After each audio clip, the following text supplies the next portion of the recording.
Барлықтарыңызға сәлем, қалдарыңыз қалай? Келе жатқан жаңа жылдарыңыз құтты болсын.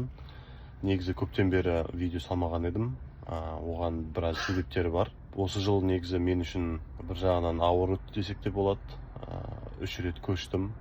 Бірінші Бахрейн мемлекетіне көштім. Жаңа жылды отбасымсыз басқа мемлекетте жұмыста қарсы алдым. Одан кейін қыста жұмыстан шығып, қайтадан Қазақстанға қайттым.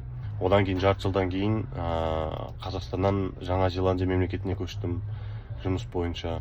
Енді қазір осы Жаңа Зеландияның Окленд қаласында тұрып жатырмын отбасыммен бірге. Қазір бізде мерекелер басталды, 3 аптадай демаламыз енді.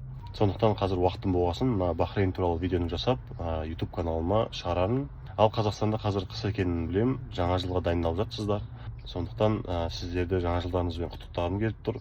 Келе жатқан 2023 жыл сіздерге құт береке алып келсін, денсаулықтарыңыз мықты болсын, жаңа жыл құтты болсын.